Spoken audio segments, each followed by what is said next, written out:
What's going on, everybody? Kalipa's Tech here, coming back at you with another video. In this video, we're going to be doing a quick comparison between the OnePlus Nord N20 5G and the Motorola Moto G Stylus 5G 2021. Now, as the name suggests, keep in mind this is last year's version of the Motorola Moto G Stylus 5G. I will be doing a comparison between the OnePlus Nord N20 5G and this year's version of the Moto G Stylus 5G pretty soon, but again, keep in mind in this video, this is the previous model of the Moto G Stylus 5G. But with that being said, I will be linking to both of these phones in the video description, so be sure to check out those links for the latest info on pricing, deals, promotions, and general availability, because this is always changing. And if you want to learn more about either of these phones, I will be linking to several videos about them in the description as well, so definitely check that out too. But with all that being said, let's get started. So with the OnePlus Nord N20 5G, we're getting a 6.43-inch AMOLED display with a resolution of 1080p, a PPI of 409, an aspect ratio of 20:9, and a screen-to-body ratio of about 85.3%. With the Moto G Stylus 5G, this phone has a 6.8-inch IPS LCD display with a resolution of 1080p,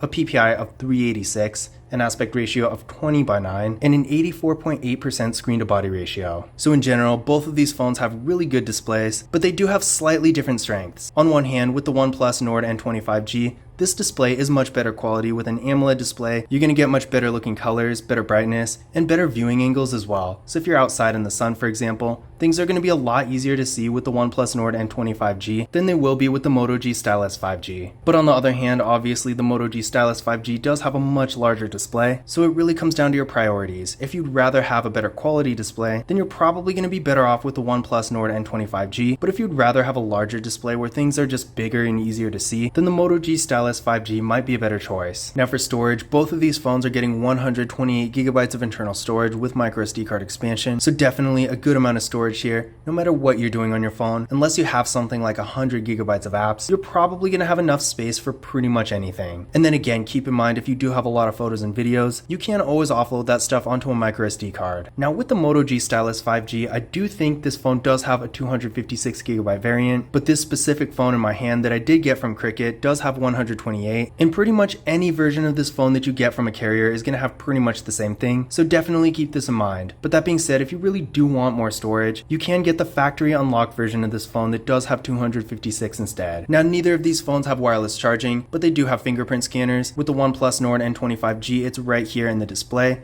Definitely real nice and premium looking, and it also works really well. Let's try that one more time.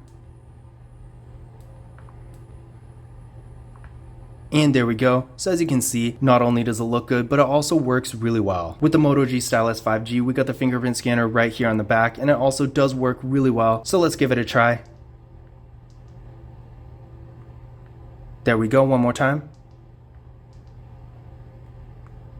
And there we go. So as you can see, both fingerprint scanners work really well, and in addition to this, both phones also have face unlock, so you can always use that instead. Now taking a look at the camera setups here, for the OnePlus Nord N20 5G, we got a nice looking hole punch design for the front facing camera, and this camera is 16 megapixels. Then on the back, we got a triple camera setup with a 64 megapixel main camera, a 2 megapixel macro camera, and a 2 megapixel depth sensing camera. Definitely a cool looking camera module here too. For the Moto G Stylus 5G, we have pretty much the same exact design for the front-facing camera, and this camera is 16 megapixels as well. Then on the back, we got a quad camera setup with a 48 megapixel main camera, an 8 megapixel ultra-wide camera, a 2 megapixel macro camera, and a 2 megapixel depth sensing camera. So as you can see here, with the Moto G Stylus 5G, we do get an ultra-wide camera, whereas unfortunately with the OnePlus Nord N20 5G, we don't. Now this is really too bad because the predecessor of this phone, the OnePlus Nord N10 5G, did have an ultra-wide camera, so I'm not sure why OnePlus took that feature away with this phone, but if you do want an ultra-wide camera, then definitely keep this in mind, because in that case, of course, the Moto G Stylus 5G will have an advantage. Now with the OnePlus Nord N20 5G, I feel like the quality overall is a little bit better with this phone, so if you are taking regular photos like maybe portrait mode for example, and you don't really need an ultra-wide camera, then this phone might actually be a better choice. But if you do want more features, then the Moto G Stylus 5G will be a better option. Now if you want to see some actual photo and video samples from these phones, definitely check out my full reviews of them on the channel, and my camera reviews where I go over all the individual features. But again, in general, at the end of the day, if you're just taking casual photos for social media for example, then really either of these phones will get the job done. Now as far as video goes, unfortunately neither of these phones can record in 4K. Both phones max out at 1080 1080p at 30 frames per second in both the rear and front cameras. So if you are recording lots of videos and you want the option to use a higher resolution, then in this case you're probably going to want to look for a different phone. But that being said, other than the resolution, these phones can record some pretty decent videos, with the OnePlus Nord N20 having slightly better quality. Now as far as RAM and processor go, with the OnePlus Nord N20 we're getting 6GB of RAM with the Qualcomm Snapdragon 695 5G processor. The Moto G Stylus 5G has 4GB of RAM with the Qualcomm Snapdragon 480 5G processor. Now keep in mind, the 4GB of RAM is really just for the Cricket version, and I think pretty much all the other carrier versions as well. But again, if you do get this phone factory unlocked, I believe you're going to get 6GB instead. Now I ran Geekbench 5 benchmark tests on both of these phones, and with the OnePlus Nord N20 we got a single core score of 683 and a multi-core score of 1972. With the Moto G Stylus 5G, we got a single core score of 502 and a multi-core score of 1662, so both phones are definitely decently powerful. But that being said, as you can see from just this test alone, the OnePlus Nord N20 is quite a bit more powerful. Now if you're just doing more normal everyday tasks like browsing the web, going on social media, stuff like that, either of these phones will get the job done and you probably won't notice a huge difference. But if you're doing stuff like mobile gaming, for example, where it takes up a little bit more processing power, then I would say the OnePlus Nord N20 will be a better choice here. But at the end of the day, again, although the OnePlus Nord N20 is definitely the faster of the two, when it comes to mid-range phones, the difference in actual performance is definitely limited, and it's not going to be like night and day. You're definitely not going to notice a huge difference unless you get something like a flagship phone. But that being said, if you do want the faster out of the two, then again, definitely go with the OnePlus Nord N20. But if you're just doing more basic activities and you want something fast enough to get the job done and give you a decent experience, then the Moto G Stylus 5G will still be perfectly fine. For the battery, with the OnePlus Nord N20 we're getting a 4500 mAh battery that supports 33W fast charging, so definitely really powerful fast charging, not only for a phone in this price range, but even compared to flagship phones. I mean, the iPhone 13, for example, only supports 25W fast charging, so the fast charging on this phone is definitely exceptional. And what's even better is that usually phones don't even have a wall adapter, but the OnePlus Nord N20 does come with a 33W fast charger, so you don't even need to go buy one yourself. So if you do ever find yourself in a situation where you have to charge up your phone really quickly, then with the OnePlus Nord N20, that fast charging is definitely going to save you a lot of time. Now with the Moto G Stylus 5G, we're getting a 5000 mAh battery that supports 10W fast charging, so the fast charging is obviously much weaker here, but we are getting a slightly larger battery here, and as such, this phone is going to have longer battery life.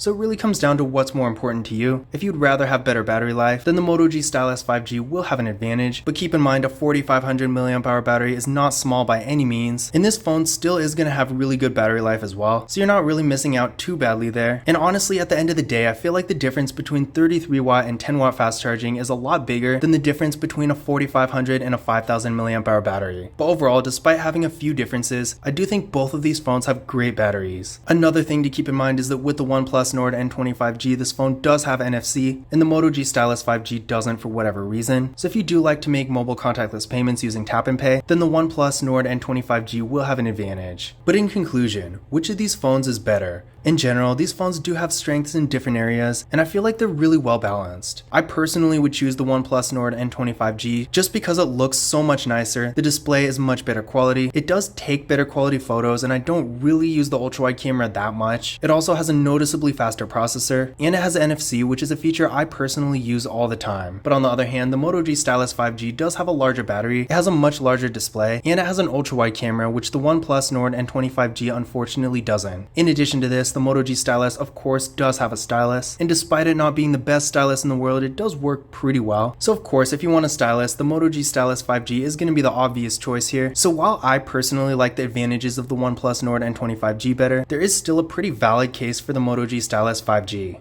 But this concludes my comparison between the OnePlus Nord N20 and the Motorola Moto G Stylus 5G 2021. Again, in case you want to learn more about either of these phones, I will be linking to several different videos about them in the description, as well as some information about pricing and availability. But I hope you enjoyed the video, and I hope you found this information useful as well. If you did, don't forget to give it a thumbs up and hit that subscribe button. Be sure to follow Kalipas Tech on Twitter and Instagram, and as always, I will see you in the next one.